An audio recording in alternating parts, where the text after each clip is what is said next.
साष्टांग करी धन्यवाद विश्रांती पावलो समारा उत्तरी वाढले अंतरे प्रेम सुख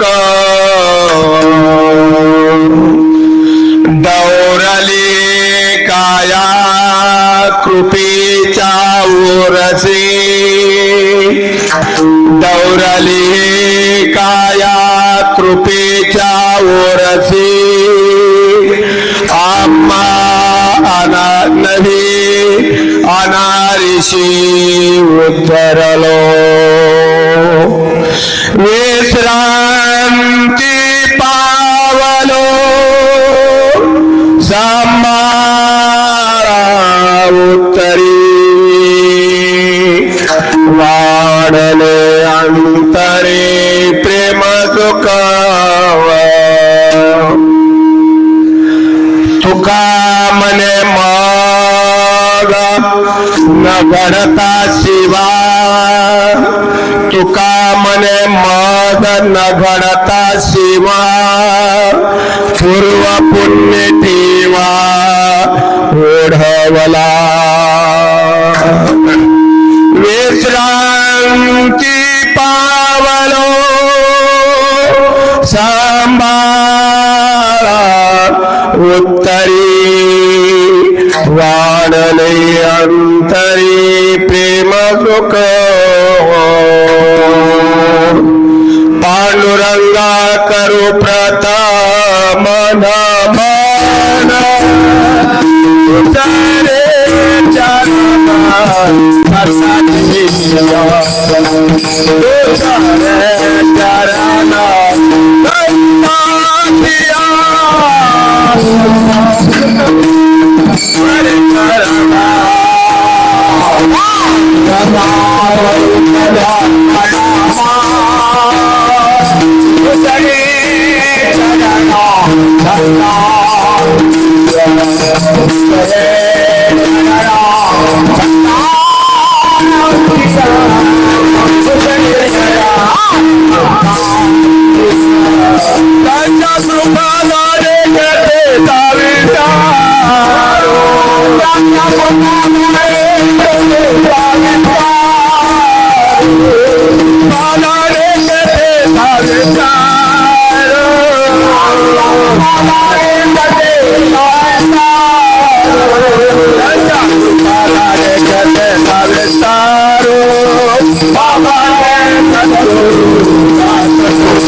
प्रथम चरण दुसरे चरण संतांचिया यांच्या कृपालाने गते विस्तारो बाबाजी सद्गुरु दास तुका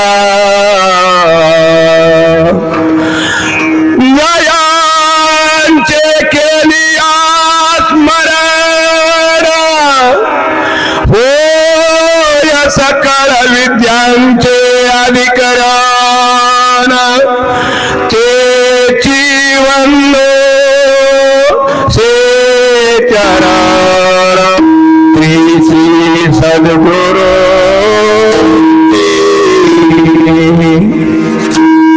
ते नमस्कारोणी आता समचरण सरो साम्रणीला मुदावो जगननीत पाणी मंडनान मंडनाळा तरुण तुलसी माळा कंदर कंजने सदय धवला विठ्ठल चिंतयामि ओम नमो ज्ञानेश्वरा करुणाकरा दयाळा तुमचा अनुग्रह लाडलो पावन दालो चराचरी गुरु ब्रह्मा गुरु विष्णु गुरुदेव महेश्वरा गुरु साक्षात परब्रह्म तस्मै श्री गुरवे नमः मदरदये सद्गुरु चेणे तारिलो संसार पुरो मनोनी विशेष आदरू विवेकावरे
माथा चरणावरी श्री संतांची माथा चरणावरी साष्टांग करी दंडवत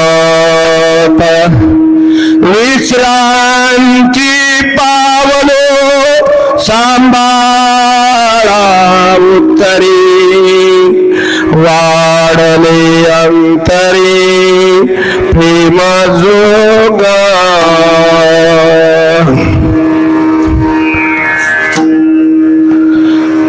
प्रस्तुत कीर्तन रूपी सेवेसाठी घेतलेला अभंग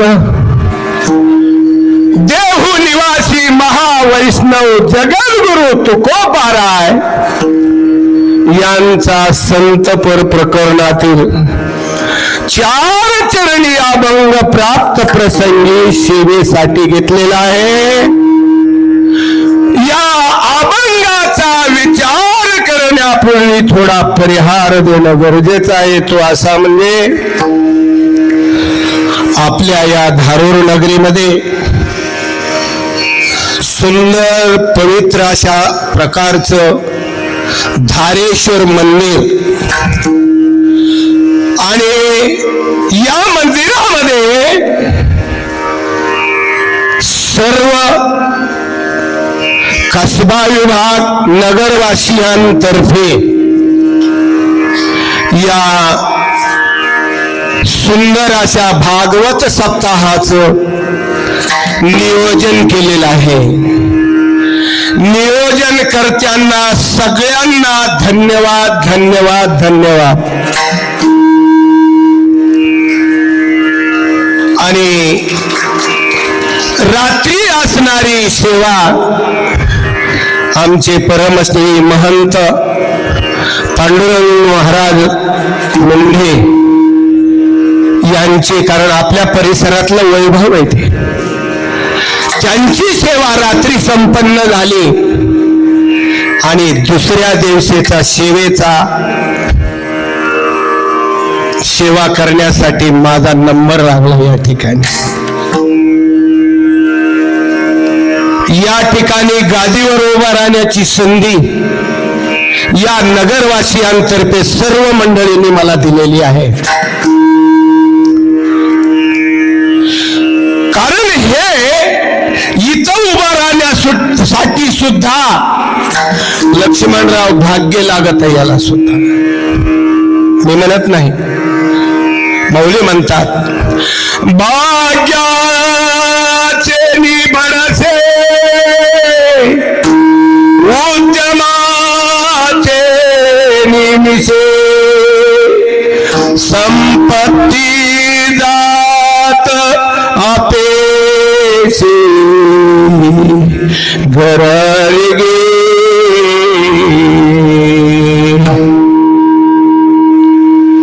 भाग्य तरी नोहे धनपुत्र दारा निकटवास बरा संत संगी भाग्याचा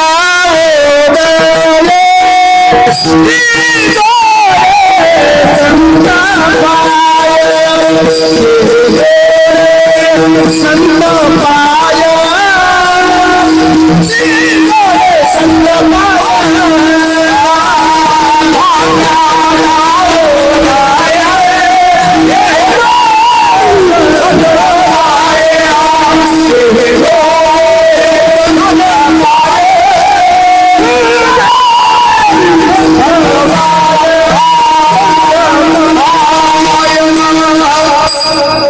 मी बोलायला लागलो की दोन इतकं बाजूला सारायचं. हा काय होत त्या कातड्याचा आवाज आला की स्वर सगळं बंद करून जात. भाग्याचा उदय आणि तो जोडे संत पाय. या ठिकाणी संधी मला प्राप्त झाली, माझं भाग्य समजतो. आणि या कार्यक्रमासाठी आमचे तालमणी मृदंगाचार्य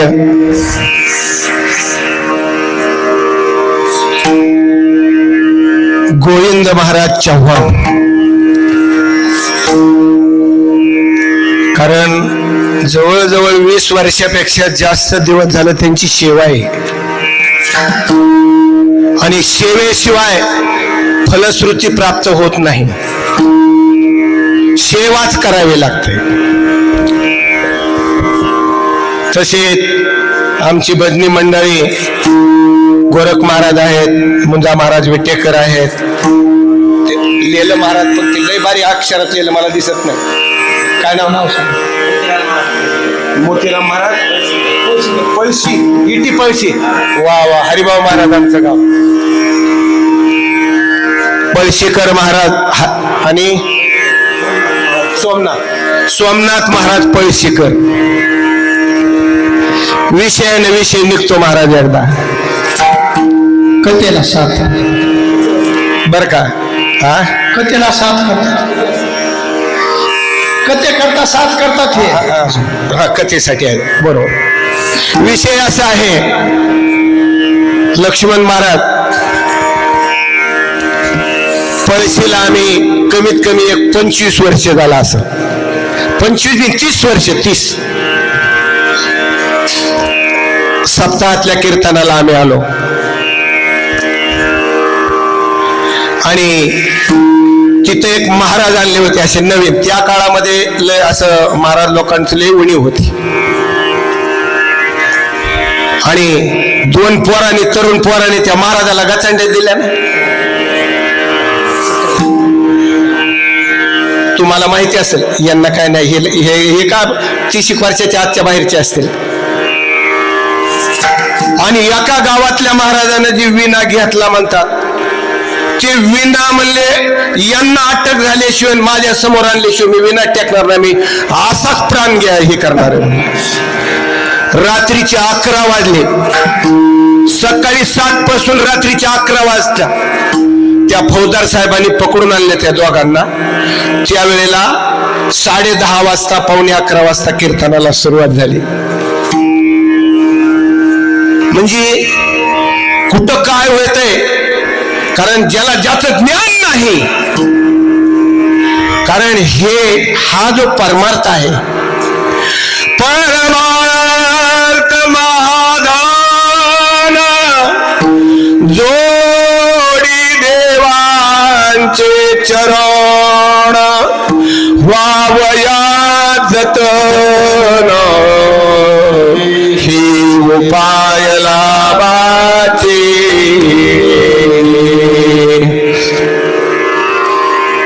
कारण परमार्थ लय मोठं धन आहे. कारण कसं आहे, ज्यानं जे खाल्लंय ना, ज्याला ज्याची चव माहिती, बर का सर, पुजारी सर, ज्यानं जे खाल्लंय त्याची ज्याला चव माहिती, त्यालाच माहिती आहे. जसं ज्यानं परमार्थ केलेला आहे, त्या परमार्थाची गोडी, परमार्थाची चव फक्त ज्यानं चाखली त्यालाच माहिती. पण प्रत्येकानं चाखावी अशी सगळ्यांना विनंती आहे. मी आता सांगून गेलो, हे लय मोठं धन आहे. आणि हे धन सांभाळून ठेवा.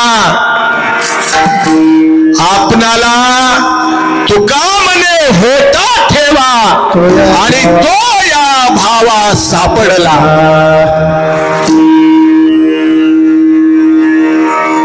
आपल्याला सापडले ना, पक्क धरून ठेवा. मनाशी गाठ बांधा त्यांची.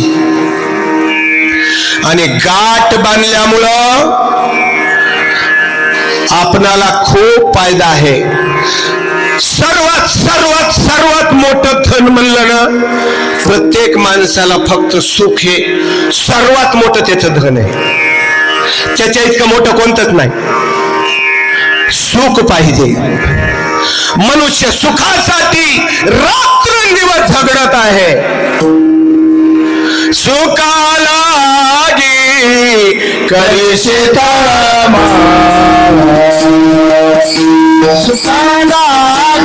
करीशी तळमळ, सुखाला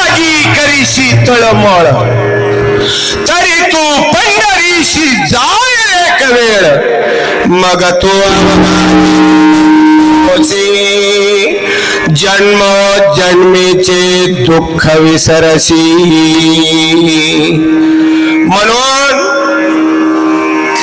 पंढरीला जावं लागतंय. हे इथं कळत नाही. पहिल्यांदा या मंडपात यावं लागतंय आणि या मंडपात आल्यावर सद्बुद्धी निर्माण होते. आपण एकदा पंढरपूरला जावं आणि पंढरपूरचा सोहळा अनुभवावा. आणि तो सोहळा अनुभव जर घेतला त्या सोहळ्याचा तर मनुष्य तो सोहळा असा सोहळा नाही बर का. वैकुंठी तो ऐसे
मृत्यू लोकी व्हावा जन्मावा.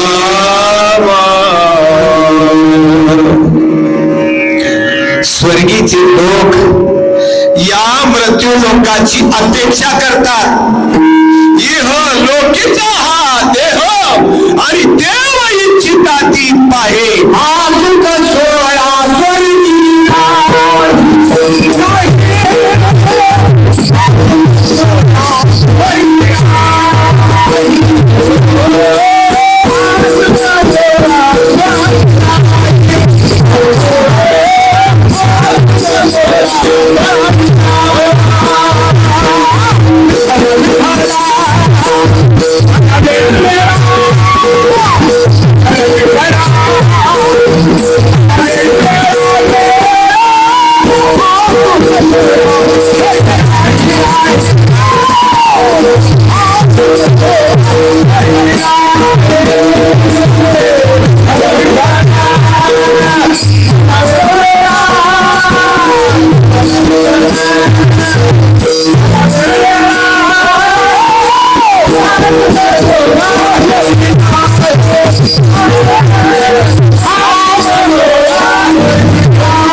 तर आपल्याला मनुष्याचा देह मिळालेला, आपण सगळा विचार करतो, सगळा. हो साहेब, सगळा विचार करतो, फक्त याचाच विचार करीत नाही, मी कोण आहे, मी कोण. फक्त एवढंच आपल्या मनाला विचारायचं, बाबा मी कोण आहे. ज्यानं मी कोण आहे हा जर विचार केला, तेवढाच विचार केला ना, तो सन्मार्गाला लागतो. पण माणसाला ही विचार करण्याची पात्रताच नाही. माणसाची अवस्था कशी झाली सांगू का? एक अभंगाच्या चरणातून, सोनियाचे ताट, काय सोनियाचे ताट क्षीरीने भरिले आणि भक्ष्यावया दिले स्वाना लागी. आपले हे शरीर खरं सोनं आहे, कसलंय? हे सोनं आहे, पण याच्यातलं आपण मंथन करून लोणी काढत नाही, त्या ताकाला मिटक्या मारत बसतो. ताकाला कसं माऊलीच्या भाषेत सांगतो,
माणसाची अवस्था कशी झालेली? गोचडासारखी. कशी? गोचडासारखी. गायीच्या कासेला लक्ष्मण महाराज एक लाल गोचड असतो, एवढा एवढा बारका. प्रत्येकाला अनुभवातलं उदाहरण आहे, काही नाही एवढं अवघड्यातलं काही नाही. ते गोचड काय करत असतो? कासेला चिटकलेला असतो. तो गोचड वरल्या वरल्या कातडीतलं रक्त पित असतो. त्याच्या जर्रा पुढे जा ना, थोडं पुढे जा, ब्रह्मरस आहे पुढं. पण तो अलीकडे गोटाळून गोटाळून त्याच्यातच मरतो. वय आठवणा ना महाराज,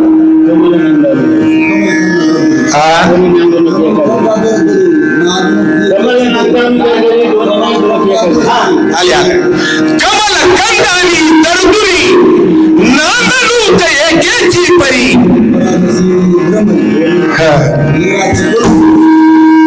तर काय करते मनुष्य? तिने महाराज गोचीर चिटकलेली दुसरी गोबी आहे. का कमल कंदानी तरदुरी नांदनूक एकेची परी, परी परादू सेविते ब्रह्मरी शिखलूची उडे.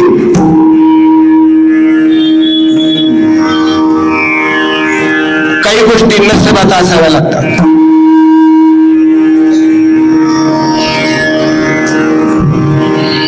एक भीक मागणारा 32-33 वर्ष एका जागेवर वाटा बांधला आणि त्या वाट्यावर 32-33 वर्ष त्याने भीक मागितली. आणि भीक मागून लेकर बाळ सगळं शिकवलं. आणि एके दिवशी मृत्यू लोकाच्या ठिकाणी हे जन्माला आलेलं शरीर आहे बाळात. मृत्यू लोकाची ठिकाणची कहाणी ही आहे. उपजते नासे नाशिले पुनरपी दिसे हे खंडिका यंत्र दैसे परिभ्रमेगा.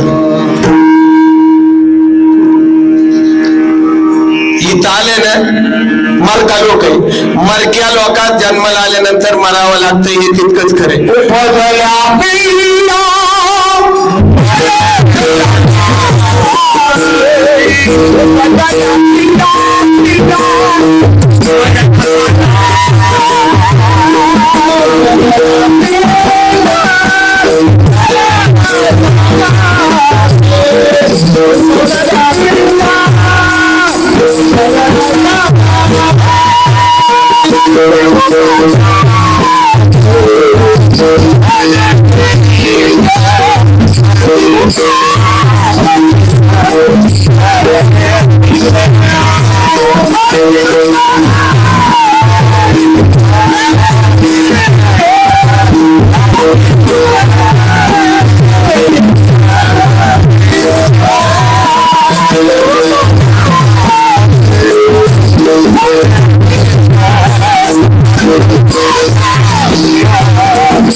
दवाखान्याच्या गोळ्या कंपनीत तयार होत्यात. तयार झालेला शिक्का वरी आणि एक्सपायरीचा शिक्का खाली. तसा आपला शिक्का पडलेला आहे पण आपल्याला दिसत नाही. जे दिवशी 5वीच्या दिवशी त्याचं सगळं लिहिलेलं काय होणार आहे ते पुढे आपण सांगणारच आहे. आम्हाला इथं जन्माला आलास ना तर मरावं लागते. पण मरत असताना तुका म्हणे का मरण्याची सरी आणि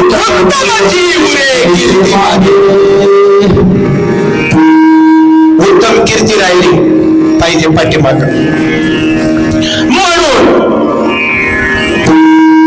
माणसानं थोडा विचार करत जावा. आणि कधी संध्याकाळी अंथरुणावर गेल्यावर तरी 2 मिनिट बसायचं. 2 मिनिट लक्ष्मणराव असे हात जोडायचे.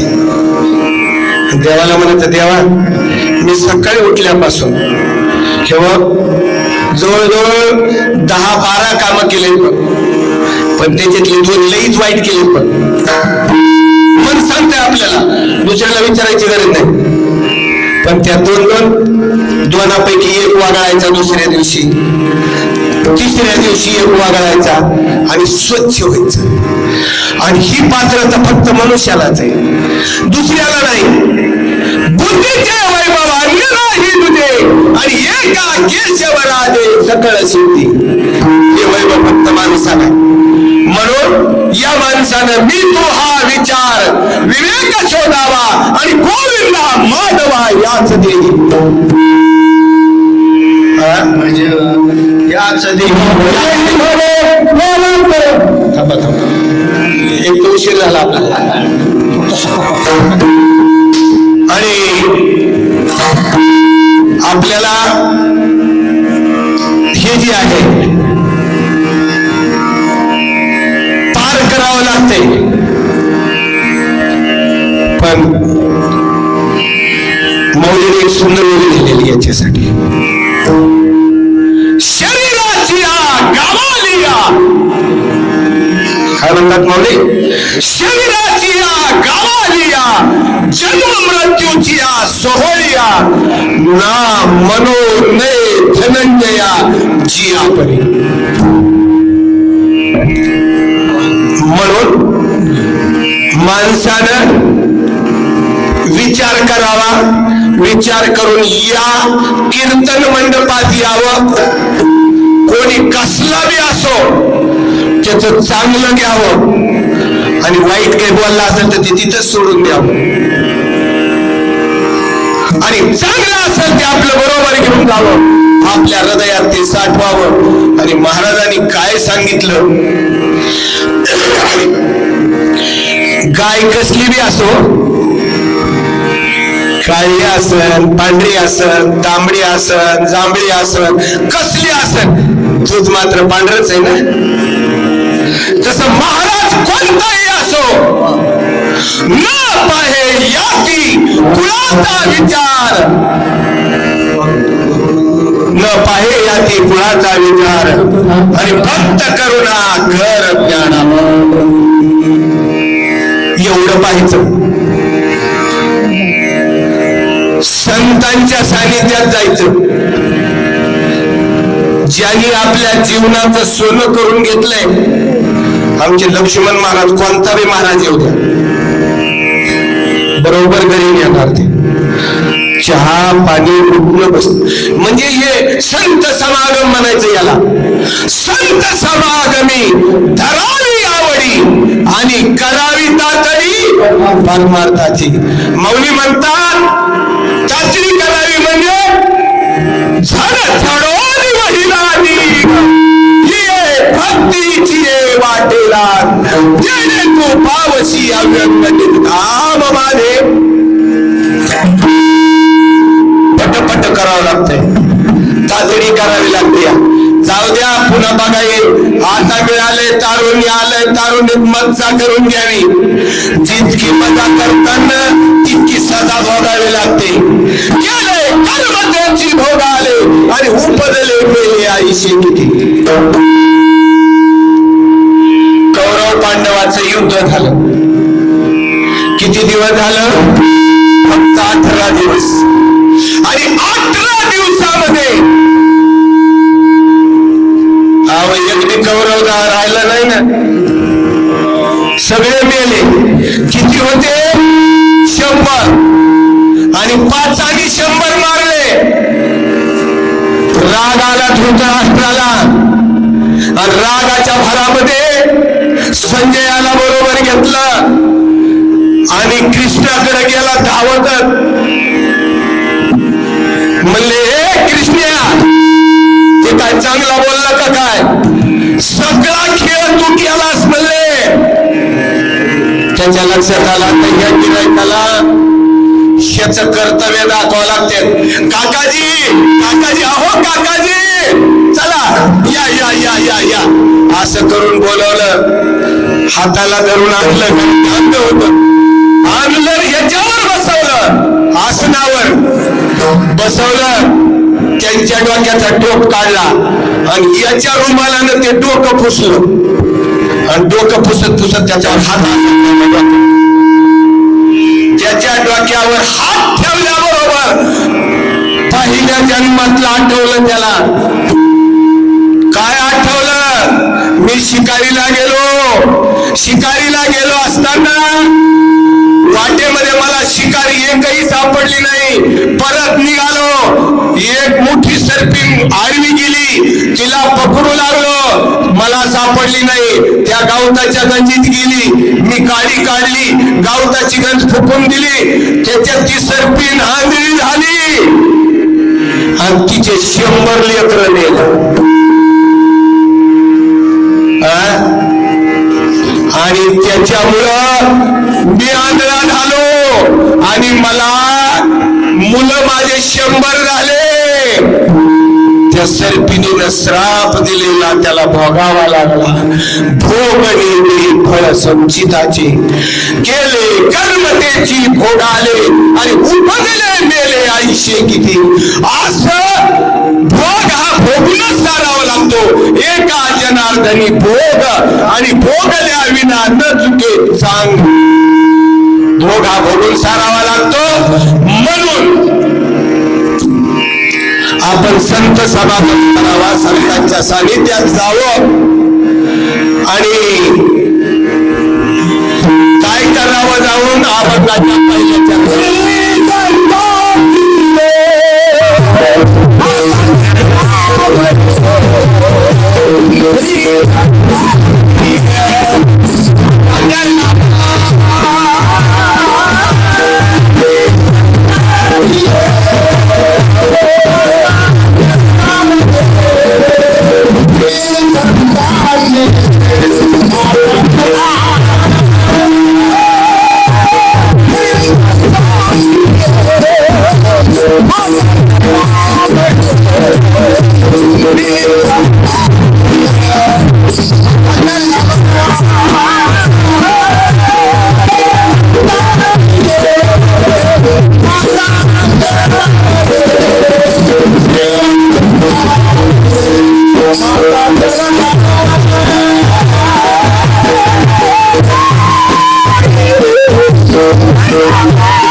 आणि जाणतांगळे करी दंडवता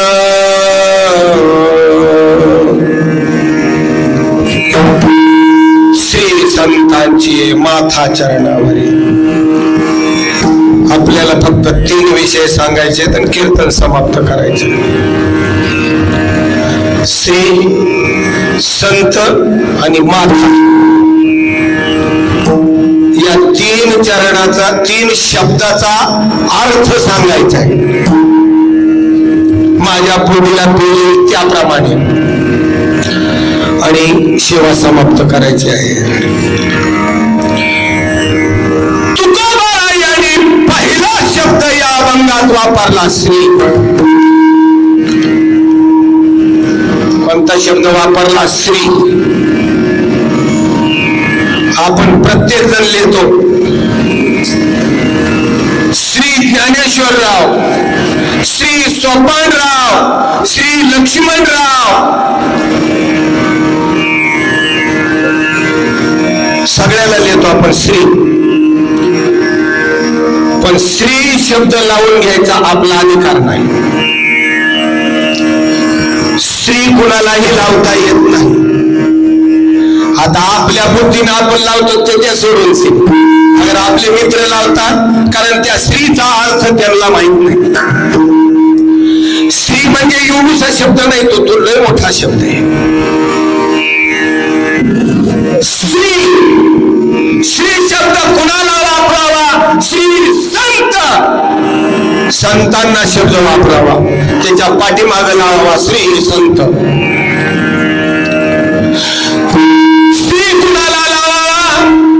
जो राजा आहे. कोण? राजा आहे. त्या राजाला श्री, श्रीमान लावावा. आता तसा जर विचार केला तर आपल्या कुटुंबाचे आपण राजे आहेतच की. होय गुरुजी, आपल्या कुटुंबाचे आपण राजेच आहोत ना. म्हणून आपल्याला श्री लावून घ्यायचा अधिकार थोडक्यात आहे. संत, राजा यांनाच फक्त श्री शब्द लावून घ्यायचा अधिकार आहे. मी सांगत नाही. सद्गुण ऐश्वर्य काही संत मिळवून गेलेले. जगद्गुरु याने षटगुण ऐश्वर्य मिळवलेलं आहे. श्री संत शांती ब्रह्म एकनाथ महाराज यांनी षटगुण ऐश्वर्य मिळवलेलं आहे. श्री ज्ञानेश्वर माऊली 22 वर्षामध्ये त्यांनी षटगुण ऐश्वर्य मिळवलं. आणि आपल्याला एकच कुठलं तरी उलसक लाभलं की आपलं बल तर टम फुगत आहे का नाही. उग थोडं बी लाभलं तरी आपलं उग टम फुगत आहे. एक दृष्टांत आठवला म्हणून सांगतो.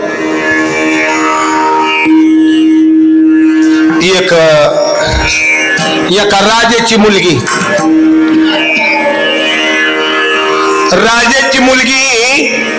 जरा देवानं तिला लय मस्त स्वरूप हे दिलेलं होतं.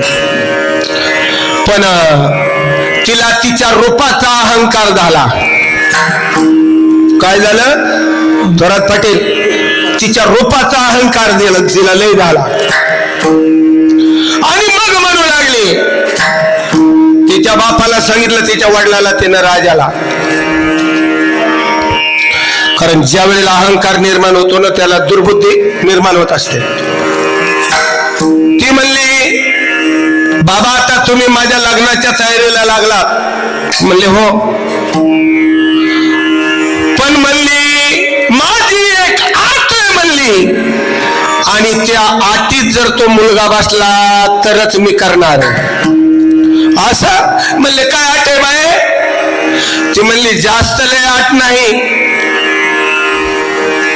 जो माझ्या हातचे माझ्या पायातल्या 5 चपल खाईन ना त्यालाच मी वरणार आहे. किती चपल? 5. आणि तीही कुठं? स्टेजवर. किती बी गरिबीचा कसला बी असला तरी ते सहन करीन का? कारण आपल्याकडे पितृसत्ताक पद्धती आहे. पुरुष मार खात नसतो कधी लग्नामध्ये. ते बिघडलेला असल्यावर खाईन ते द्या सोडून सिनी, पण चांगला मार खात नाही. ठीक आहे म्हणले. लिहाला पण मुलीचा फोटो तिथं लावला. मुलगी देदीप्यमान दिसायला एकदम सुंदर. यायचं वाचायचं निघून जायचं, यायचं वाचायचं निघून जायचं. 5 वर्ष निघून गेले. आलेल्या पाहुण्याला चहा पाणी नाश्ता पाणी देऊन शनी वाट लावायचं, पुन्हा निरोप नसायचा. 5 वर्ष निघून गेल्यानंतर एका कुलालाचा मुलगा आला. चांगला दणकट होता, पैलवान आला. म्हणला काही बी असू द्या म्हणला, मुलगी चांगली म्हणला, करावा म्हणला. काय होतंय आपण खाऊ न म्हणला चपल 5 चपल, तिच्या चपलानं मला काय व्हायचंय म्हणला. किती जोरात हल्लं तरी झाला ना तयार. तो गेला राजाला. राजे आपला पण मला मान्य आहे, आपल्या मुलीचा पण मला मान्य आहे, पण थोडी आत टाकली मध्ये. खातो ना म्हणले, पण सत्यनारायणा दिवशी. हा कुठं? सत्यनारायण कुठं असतो? त्याच्या घरी मुलाच्या.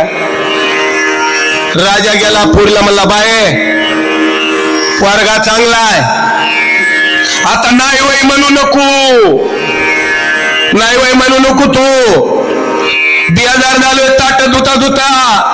माझे नौकर सगळे बेजार आहेत. झाली रे तयार. हा तयार झाली. वराड आलं. लग्नाची सगळी तयारी केली. स्टेज दिला. वराड आलं. सगळं वराड आलं. कशावर? कुलालाचा म्हणल्यावर. गाडवावर आलं ना वराड सगळं. आणि एकटा मात्र घोड्यावर बसला. राजाचा जावई व्हायचंय. कमराला तलवार, सोबत एक कुत्रा. एक शिंगरू, एक घोडा आला ऐश्वर्यामध्ये. मस्त लग्न लागलं. स्टेजवर उभा राहिला. गावकरी मंडळीला म्हणला, वरडाला, जेवण झाले का? म्हणले हो. आपलं आपलं वाहन पकडान चला जावा म्हणले परत. आता गेले ना सगळे आपले आपले. आणि हा आला कुठं? निघायला लागला तो आता. राजानं मस्त बग्गी फिग्गी तयार केली. म्हणला पोरगी घोड्यावर कशी जाईन, आपल्याला बघितलेलं ऊन नाही, वारा नाही, काही माहिती नाही. त्यानं सांगितलं, राजे मी माझ्या ऐश्वर्यामध्ये, ज्या ऐश्वर्यामध्ये आलेलो आहे ना, त्याच ऐश्वर्यामध्ये मी जाणार आहे. मला तुमचं काही सुद्धा नको. बसला घोड्यावर पुढे. बायकोला म्हणला, राणी साहेबाच्या मुलीला, बस माग म्हणला, बसा म्हणला. आता ती तारतुर बोलायला मजा नाही, कारण आताच्या काळात तर आवाजावं जरी बोललं तरी तयार होत नाही. किती आवाजावं बोला आता. आता नवीलाच होता. लग्न लावले, बसले घोड्यावर, निघाले. थोड्या अंतरावर गेले की मालक असल्यावर कुत्र काय करीत असते, लय धावाधावी करतोय दुसऱ्या याच्यावर. घोळसायत लागलं ना दुसऱ्या कुत्र्याला. त्याला म्हणलं, माझे नियम तुला माहित नाहीत? माणसाला, मुक्या प्राण्याला दोनदा सांगतो, एकदा सांगतो ना ऐकलं की दुसऱ्यांदा कापतो मला. आणि माणसाला तर फक्त एकदा सांगतो ना हे ऐकलं की कापतो मला. आता कुत्र्याला कळत असते वय. लागलं ना कुत्र पुन्हा भुंकायला. या बाग म्हणला आता दोनदा झालंय. तिसऱ्यांदा कुत्र भुंकलं, गुळशिऱ्याबरोबर खाली उतरला. एका फटक्यात मुटकं काढलं त्या कुत्र्याचं बाजूला. बाई तर खरजुनी बारीक झाली. माय म्हणली. थोडं अंतर गेलं की ते शिंगरू ह्या पिवळीतून त्या पिवळीत, त्या पिवळीतून त्या बाजरीत सगळ्या रानाने पळायला लागलं. ए, तुझी वारी आली का आता? असं म्हटल्याबरोबर तिनं काय केलं, दोनदा झालं, मुंडकं काढलं. आता ह्या घोड्यानं ज्या घोड्यावर बसले ते दुसरं घोडं बघितलं की लागलं गोल फिरायला. ते तुझी बारी आली का मला, नीट चल सरळ. दोनदा झालं, तिसऱ्यांदा मुंडकं काढलं. तिला नियम माहित झाला. बायकोला म्हणला, उचल खोगीर, घे खांद्यावर, चल माझ्या माग. आता बोलायची सद. आड रानात तर गवठ गवसलेत जागीर मोळ्याच्या डोंगराने. आता नाही म्हणायला हाय का काय वा. चप्पल तिथंच टाकलं, मारायला घेतलेलं चप्पल टाकलं आड रानात आणि निघाली. खोगीर घेतला. घोडे लाकायली, एवढी लाकायला लागली ती. गेले, पोहोचले. ते लाडका होता एकुलता एक. आईला मला, आई तुला माझे नियम माहितीत ना, मुक्या प्राण्याला दोनदा सांगतो, तिसऱ्यांदा कापतो, आणि माणसाला तर एकदा सांगतो, दुसऱ्यांदा कापतो. हो बाबा, हो बाबा म्हणले. आता हिला बी नियम माहीत झाला म्हणला. ठीक आहे म्हणले. सासऱ्याला निरोप पाठवला. आपला सत्यनारायण 16व्या दिवशी, 16 दिवस बाईला रोज उठवायचं. सासूबाईनं पहिल्या आवाजात उठ सुनबाई शब्द ऐकल्याबरोबर ताटकून उठून बसायची. जा परसामध्ये लावशेन जाड गोठा. अहो केलं ना परेशान, सगळं परेशान झाली. 16 दिवशी सासरा त्याचा मस्त उघड 4-2 हे मित्र कंपनी घेऊन टाक टाक टाक टाक टाक टाक टाक टाक टाक टाक करीत टांगा आला त्याचा. हिनं लांबूनच बघितलं, हिचं घर जरा उंच होतं. बघितल्या बरोबर म्हणली, बाबा बाबा तिथंच थांबा, तिथं. याचा नियम लय कडक आहे म्हणली. याचा नियम आहे ना भलता कडक आहे. तुम्ही दाखलेल्या पाठीनं वापस. लगेच वळविलं की निघाला माघारी. धूळ उडायला लागली, माघारी चाललेली. घोड्यावर बसला की पटापट किती टांग अडवला. मामांजी सत्यनारायणजी आवाला आला तर का चाललात वापस. आणलं परत थर थर थर कापायला लागलं. बसवलं. सत्यनारायणाची पूजा झाली. म्हणलेल्याप्रमाणे मी तयार आहे म्हणले. मारा चपला 5 काय 10 मारा म्हणले. चालतंय आपल्याला. चपला मारली असतील का नाही. नामदेवराय म्हणतात अहंकाराचा वारा न लागो राजसा आणि माझ्या विष्णुदासा भाविकाची. म्हणून अहंकार कधी होऊ देत जाऊ नये. म्हणून ज्ञानराज माऊली यांनी एक सुंदर वही लिहिलेली आहे. कोणत्या षडगुण ऐश्वर्यावर. आपल्या मूळ मुद्द्याला येणं गरजेचे. षडगुण ऐश्वर्यावर एक सुंदर अशा प्रकारची ओवी लिहिलेली आहे. ज्ञानराज माऊली इतर जगांना सांगतात ओरडून म्हणतात ऐका. काय म्हणतात ऐका. यशस्वी औदार्य ज्ञान वैराग्य ऐश्वर्य हे 6ही गुणवर्य वसती जेथ. ऐका म्हणतात. ऐका यश श्री औदार्य ज्ञान वैराग्य ऐश्वर्य हे षडगुण ऐश्वर्य. मगवा सांगितलेल्या संतांकडं सगळीकडं षडगुण ऐश्वर्य. 1-2 मिनिटाचं उदाहरण देतो. इंदिरा गांधी पंतप्रधान होत्या. इंदिरा गांधी आणि संत वामन भाऊ महाराज नगरला ऍडमिट होते दवाखान्यामध्ये. त्यांना कुणीतरी निरोप असा दिला इंदिरा गांधींना की इथे एक महान साधू इथं दवाखान्यात आहेत म्हणून. ते म्हणले आप जाएंगे. बोले वहां जाएंगे उनकी मुलाकात लेंगे. असं म्हणल्यानंतर मोठा हार घेतला. कारण नगरला लय मोठे मोठे हार मिळतात. हार मोठा घेतला. संपूर्ण कपडे घेतले आणि त्यांना निरोप दिला की बाबा इंदिरा गांधी तुमच्या भेटीला येऊ लागलेल्या आहेत. आता त्यांनी म्हणले बाबा कशाला यायला लागले असतील बाबा आपल्याला. 2 पोरायला म्हणले मला उभं करा रे म्हणले. उभं केलं. इथं धरा म्हणले आणि दोन्ही असे हात जोडले. आई साहेब या शरीराला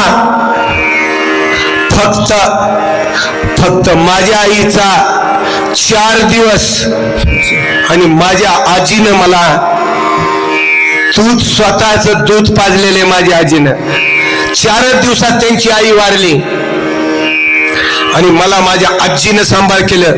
माझ्या आयुष्यात फक्त याच 2 स्त्रियांची गाठ पडलेली आहे. मला स्त्री स्पर्श चालत नाही. काय बघा ना तुम्ही. इंदिरा गांधी यांनी तिथं कपडे ठेवले. त्या कपड्याला हार घातला आणि लोटांगण घालून पाया पडल्या. कारण याला जीवनातला त्याग म्हणायचं. त्याग. जीवनाचा त्याग केल्याशिवाय षडगुण ऐश्वर्य मिळत नाही. तर पहिला गुण आहे श्री.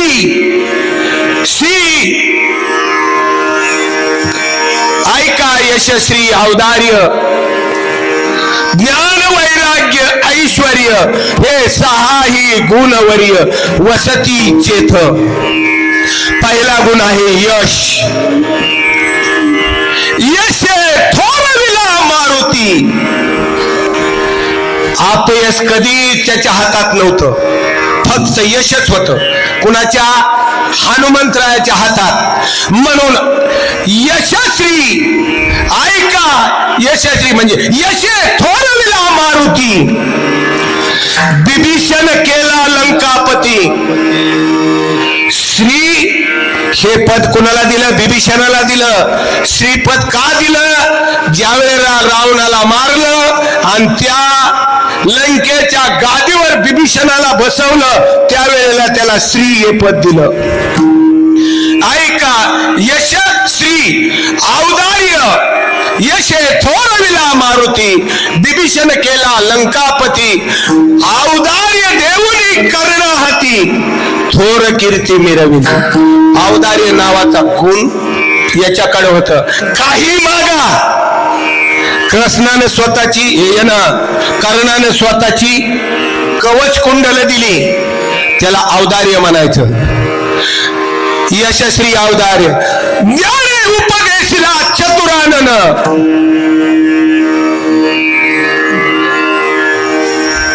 ज्ञाने उपदेशिला चतुरानन, ज्ञान वैराग्य, वैराग्य शुकाते बोधून. औदार्य, ज्ञान, वैराग्य, यशस्वी औदार्य, ज्ञान, वैराग्य, ऐश्वर्य. ऐश्वर्य वाढविला अर्जुन. श्रीकृष्णानं अर्जुनावर एवढं प्रेम केलं, एवढं प्रेम केलं, त्याच्या छायाचित्राखाली अर्जुन मोठा झाला. म्हणून श्री हा गुण, षटगुण ऐश्वर्य म्हणजे असं श्री औदार्य ज्ञान वैराग्य ऐश्वर्य, षटगुण ऐश्वर्य आपल्याला या गळ्यात अडकतो. तर इतके सहाही गुण ज्याला मिळाले ते केवढा असेल. आणि हे सहा मिळवणारे पण आहेत. म्हणून श्री हे पद मिळवण्यासाठी एक प्रमुख म्हणून, कुटुंब प्रमुख म्हणजे कुटुंबाचा राजा म्हणून त्याला श्री लावायला हरकत नाही. श्री संतांना श्री शब्द लावायला हरकत नाही. आणि राजाला श्री हे शब्द वापरावा. म्हणून संतांना एक वेगळं पद तयार केलेलं आहे. श्री हरी भक्ती परायण श्री हो बाप. श्री हरी भक्ती परायण. परायण म्हणजे तरुण जाणारा, तो तरला आणि दुसऱ्याला तारून नेलं म्हणून भक्ती परायण. श्री हे शब्द वापरला आणि श्रीला म्हणून श्री संतांची. संत कुणाला म्हणावं? जे का रंजले गांजले त्याशी म्हणे आपुले, तोची साधू ओळखावा आणि देवतेची जाणावा. ऊर्व कुंड भाळ कंठी शोभे माळ आणि कापिते कळी काळ तयार होईल, त्यांना संत म्हणावा. आणि त्याची संत ज्यांचा हेत विठ्ठले नेनती काही टाणा टोना आणि नामस्मरणा वाचो त्यांना म्हणावं संत. आणि तसे जर संत असतील तर या संतांच्या चरणारविंदाच्या ठिकाणी आपला हा ह्याच्यात शब्द शुद्ध गाव मराठी शब्द वापरलाय बरोबर आहे. माथा शब्द वापरलाय. काय वापरलाय? माथा.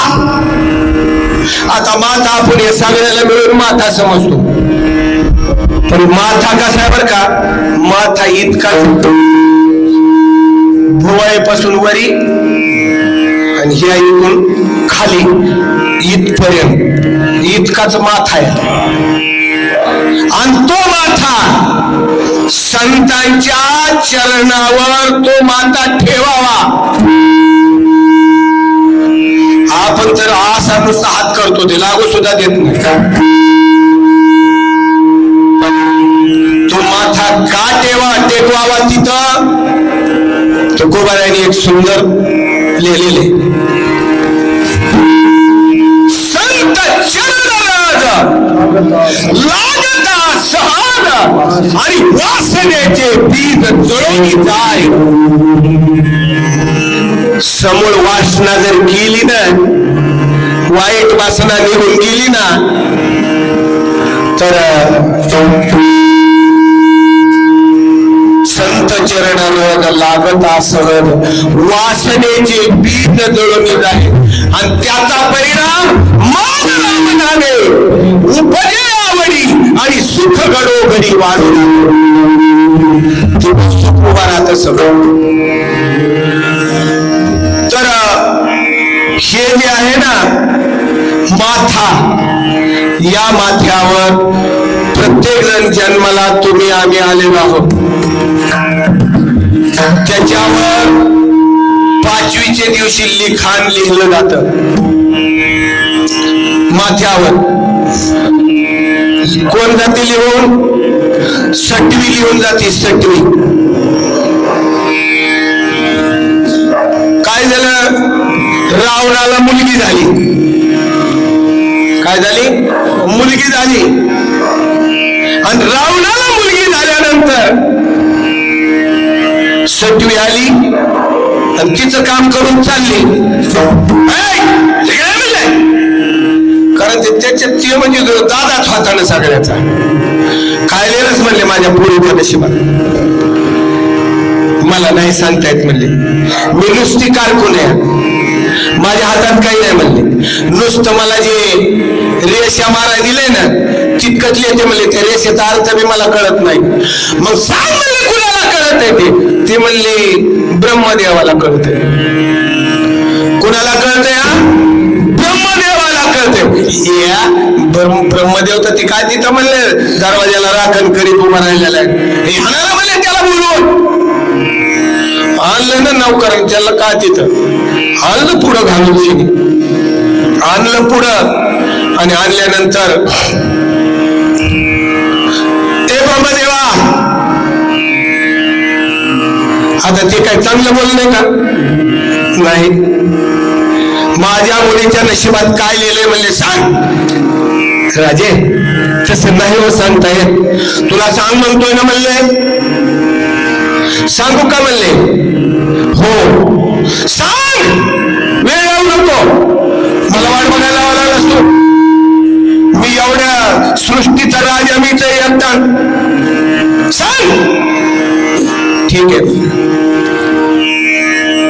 राजे, हे उघड करणं बरोबर नाही, पण तुमच्या दांडक्या पुढे आमचं मनगट काय? तुमच्या मुलीचं लग्न तुमच्या वाड्याच्या समोर, राजवाड्याच्या समोर परीट होता ते मिळालाय म्हणले आणि त्या पार्टाच्या मुलाबरोबर तुमच्या मुलीचं लग्न होणार. त्या पैठणीच्या बरोबर माझ्या पोरीचं लग्न. बोलले नोकरला आम्ही म्हणले त्या पोराला इकडे वळून उचलून आणि उचलून त्याला. आता ते पोरग 6वी 7वीच्या वयाचं पोरग, ते लहान वयातलं. त्याला रात्रभर कोंडून ठेवलं. सकाळी नोकरदाराला बोलवलं वंच्या म्हणले याला घेऊन जा. लांब अरण्यामध्ये मी म्हणले याचे तुकडे तुकडे तुकडे करा मने एवढाली म्हणले. मग कसा जावाय होतो माझा ते कळण म्हणले. आता त्यांनी चालविलं ना त्याला. 4 जण आहेत बाजूला चलत आहेत. ते लेकरू मध्ये चलत आहे. होय काका, हो काका, परतच जायचं. काका कुठं चालविलं मला? होय काका सांगा ना. हो दुसऱ्याच्या हाताला धरायचं ना. होय काका सांगा ना मला कुठं चालविलं हो? सांगा की काका.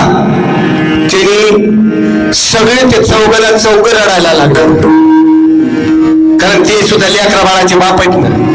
त्यांना माहित होतं पैठणीला एकच पोरग तेवढंच. ते मी नवरा मेल्यावर जन्मलं या 2 महिन्यांनी. आणि त्या मुलाची ही अवस्था.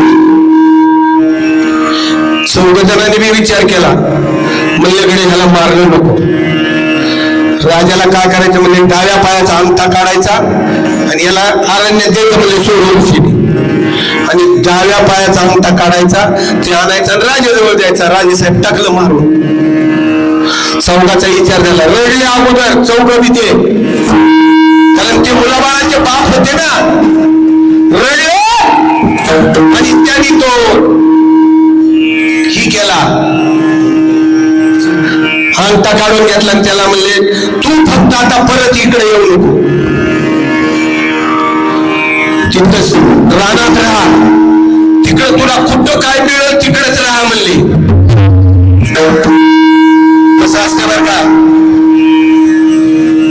जगी ज्यास कोणी नाही त्यास देव आहे, निराधार आबळा आभाळाचा तोच भारस आहे. भक्त बाळ प्रल्हादाशी छळिले पित्याने आणि कर्णराज म्हणून त्याची कीर्ती अमर रहे. त्याची कीर्ती अजरामर राहिली. ज्याला कोणी नसतं त्याला देव असतोच. वनदेवी तयार झाली, तिथं वनदेवीनं त्या मुलाला नेलं, सांभाळ करू लागली. पण ती वनदेवी इतर माणसाला काही दिसायची नाही, पण एक भिल्ल असणारा शिकारीला गेला आणि तो भिल्ल त्या मुलाला ते पाया पडला. मुलगा तो, काका मला नेलं तुमच्या घरी. ते म्हणलं आपल्याला पुत्र संतान नाही, सांभाळूयात म्हणले, यालाच निघून नेलं त्याला मोठा तगड्याची तगड्या बनवला. जवळजवळ 20-22 वर्षाचा मुलगा झाला. तो राजविंडा दिसू लागला आणि तो मुलगा राजविंडा दिसत असताना त्या नगरीचा राजा वारला. त्या राजाला पुत्र संतान नव्हतं. राजा वारल्यानंतर त्या गादीवर बसविल्याशिवाय पाणी पाजता येत नव्हतं. म्हणून त्यांनी काय केलं, म्हणले आता ब्राह्मण देवाला विचारलं, म्हणले काय करावं लागल. ते म्हणले तुम्ही काय करा म्हणले, हत्तीच्या सोंडेमध्ये माळ द्या म्हणले, आणि ज्या मुलाला ज्या माणसाला तो हत्ती माळ घालेल ना त्याचा फक्त स्वीकार करायचा म्हणले, फक्त, आणि त्याला गादीवर बसवायचं. सगळे राजाची पोरं असे माना घालू घालू पुढं माना करू करू बेजार होते. हत्तीने त्या माळ घेतली, सगळ्या इकडं तिकडं फिरू लागली. बिल्लवाड्यात गेली, त्या पोराच्या गळ्यात माळ टाकली आणि त्या पोराला सोंडीनं धरलं घेऊन आली हत्तींची. त्या मुलाला त्या सिंहासनावर बसवलं आणि त्या सिंहासनावर बसवून राज्याभिषेक त्याची मोठमाती केली आणि त्याला सिंहासनावर बसवून राज ऐश्वर्य चांगला भोगू लागला. इकडे रावणाची मुलगी मोठी झाली, फिरू लागला इकडं तिकडं, एक आहे एक नाही, एक आहे एक नाही, मुलगा चांगला, इस्टेट नाही, इस्टेट असली मुलगा चांगला नाही. ते रावण आहे, बघून पाहून बेजार झाला आणि कुणीतरी दाखवलं अमक्या गावच्या नगरीचा राजा, पोरगा खूप छान आहे, मोठं आहे. घेऊन पाहिलं, मुलगा दिसला नंबर आहे. राजाने जाऊन विचारलं स्वतः, हात जोडून रावणानं हात जोडून विचारलं, बाबा माझी मुलगी तुला द्यायला मी तयार आहे, करतो का माझी मुलगी. आता सगळे अष्टप्रधान मंडळ होतं तिथं, ते तयार झालं, त्या मुलाला तयार केलं, मस्त यथोचित लग्न झालं. ते आणणार म्हणले बारण्याला इकडं म्हणले, कुठे म्हणले पार्टाचं पोरग. राजे हे पोरग पार्टाच आहे म्हणले. काय होय म्हणले, हे पोरग पार्टाच आहे खरं म्हणले. तुम्ही आणलेला त्या नौकरांनी तुमचा अंगठा तपासा म्हणले. म्हणले आता जावाई म्हणल्यावर त्याला सॉक्स कसं काढा म्हणावं.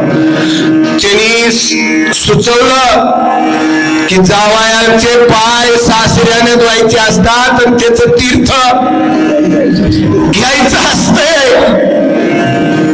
असं सांगितलं. त्याचे सॉक्स काढले, पाटावर त्याला उभं केलं आणि त्याचं तीर्थ राजाला घ्यावं लागलं. राजाने घेतलं. आईशी प्रारब्धाची गती आणि ब्रह्माधिकान चुकती. जैशी तैशी कर्मरेषा ते ते होईल विरेषा. जे जे असेल संचिती ते तयासवे चालती. आईशी प्रारब्धाची गती ब्रह्माधिकान चुकती. वडील माहित नाही त्या पोराला रावणाची पोरगी मिळाली, नशिबात लिहिलेलं होतं. आता एक उदाहरण नशिबाचं द्यायचं, सेवा समाप्त करायची. एकच उदाहरण द्यायचंय. सगळ्याला माहिती सुदामा ब्राह्मण. कोणाला माहित नाही सुदामा ब्राह्मण? सगळ्यांना माहिती. सुदामा ब्राह्मण श्रीमंत होता ना खूप? नाही, दरिद्री होता. का दरिद्री आली होती हो? सांगते का कोणी?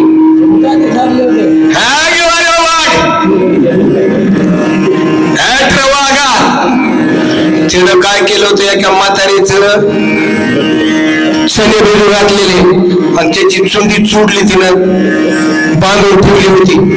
बिजू घालून ती चणे खायची, त्याच्यावर जीवन जगायची.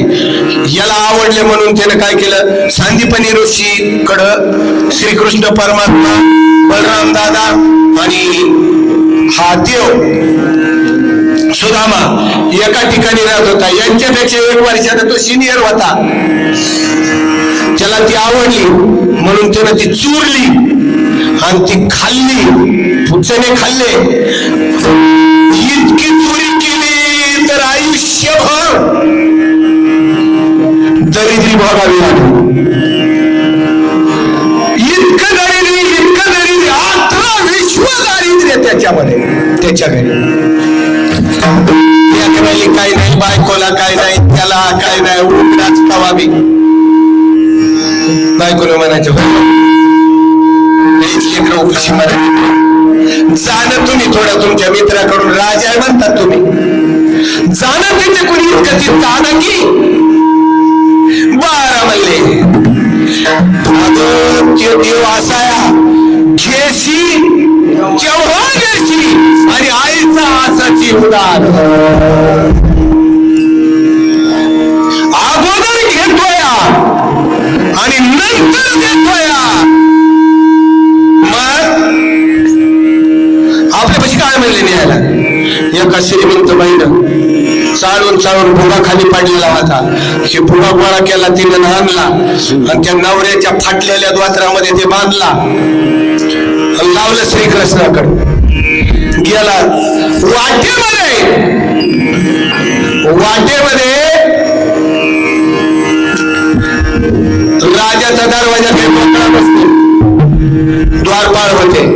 तिथं 2 पाळ होते. कुळीन महाराज 2 द्वारपाळ होते तिथं. एक हनुमंतराव होता आणि दुसरा गरुड. आणि ते दोन्ही संत होते, बरोबर आहे का? ते दोन्ही संत होते. यांनी याचना केली की मला श्रीकृष्ण परमात्म्याला भेटायचं आहे. तुमकीच करू लागले ना सगळे त्यांना. म्हणून त्यांनी काय केलं, सुदामानं दर्शन घ्यायचं, पाया पडल्याशिवाय आपलं कपाळ बदलायचं नाही. हुशार होता ते, काय ब्राह्मण साधा होता. अगोदर हनुमंतरायाच्या पाया पडला. कसा पाया पडला? घालीनं लोटांगण पंधीनं चरण डोळ्यानं पाहिलं. मस्त पैकी लोटांगण घातला, मस्त त्याच्या पायावर ठेवलं. तिथून उठला आणि गरुडाच्या पायावर ठेवलं.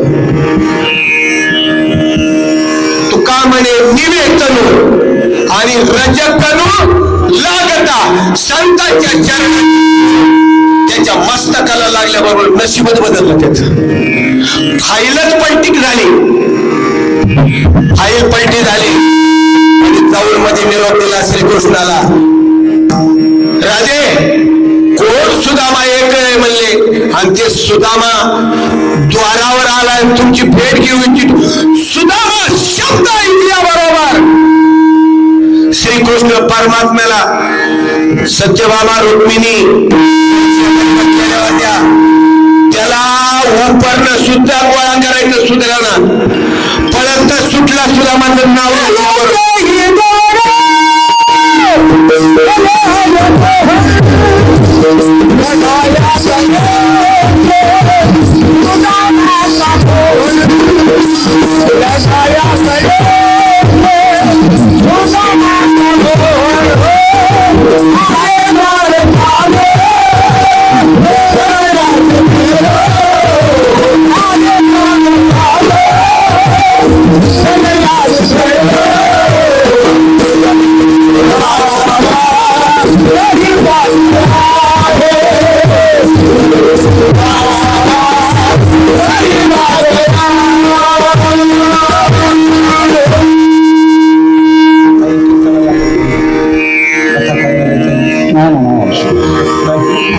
तिथं विनंती केली. अरे द्वार आलो कन्हैया से कहे दो.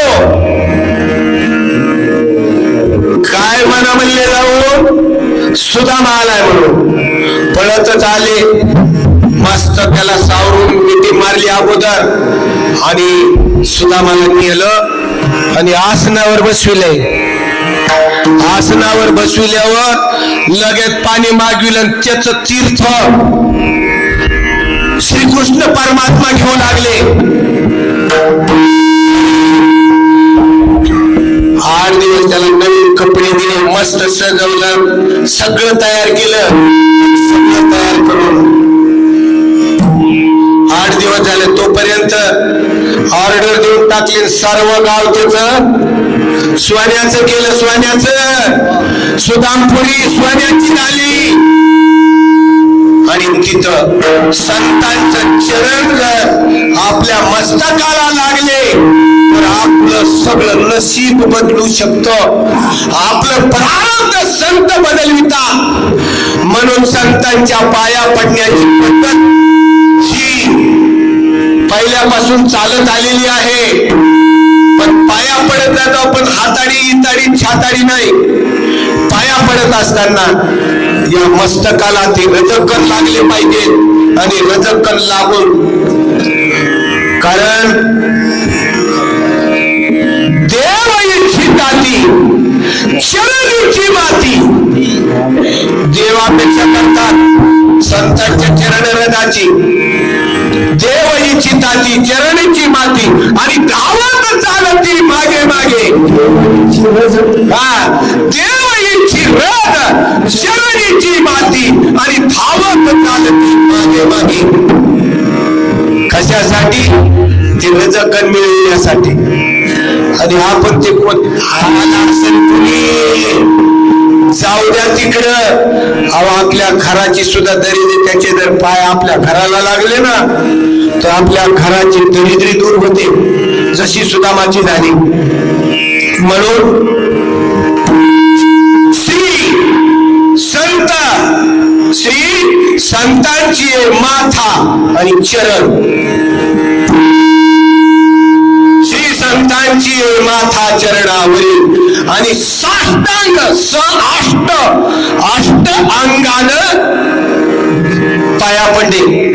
साष्टांग हे करी दंडवत. आणि असं जर का झालं तर काय होतो परिणाम?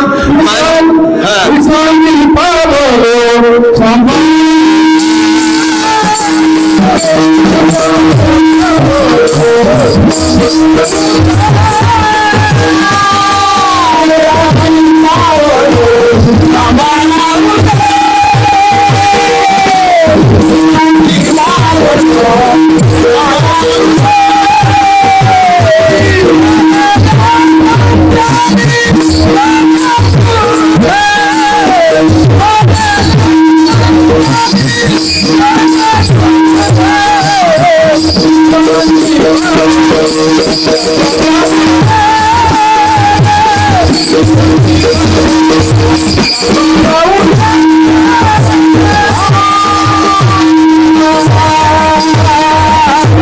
विश्रांती पावलो सांभाळा उत्तरी. मस्तकाला लागले की विश्रांती मिळते. विश्रांती पावलो सांभाळा उत्तरी, लागले अंतरी प्रेम सो डोंगली काया कृपेच्या ओरसी, नभी अनादिशी उतरलो.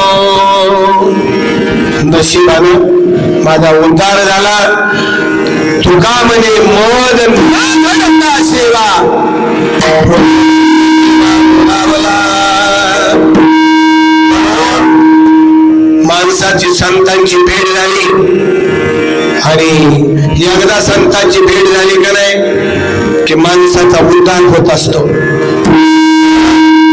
साष्टांग दंडवत घालून चरण रस त्याचे शिवावे लागतात आणि मनुष्याचा उद्धार होतो.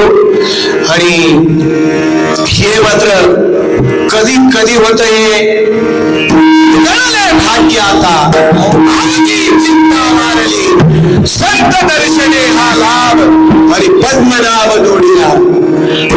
म्हणे होता ठेवा आणि तो या भावा सापडला. फक्त स्वच्छ मनानं देवाला शरण जायचं, संतांना शरण जायचं आणि आपला उद्धार करून घ्यायचा. या अभंगाद्वारे यांनी माझ्या बुद्धीला पेलेल असं थोडक्यात भावार्थ करण्याचा मी प्रयत्न केलेला आहे. यथामते यथावकाश माझ्या बालबुद्धीला पेलेल त्याप्रमाणे मी भावार्थ केलेला आहे. याचा अर्थ असाच आहे असं माझं मुळीच म्हणणं नाही. फक्त माझ्या जे बुद्धीला सुचत त्याप्रमाणे मी या थोडक्यात त्याचा भावार्थ केलेला आहे. न्यूनते पुरते अधिकते सरते करोनी घ्यावे गुणते असे बोलिले लेकुरे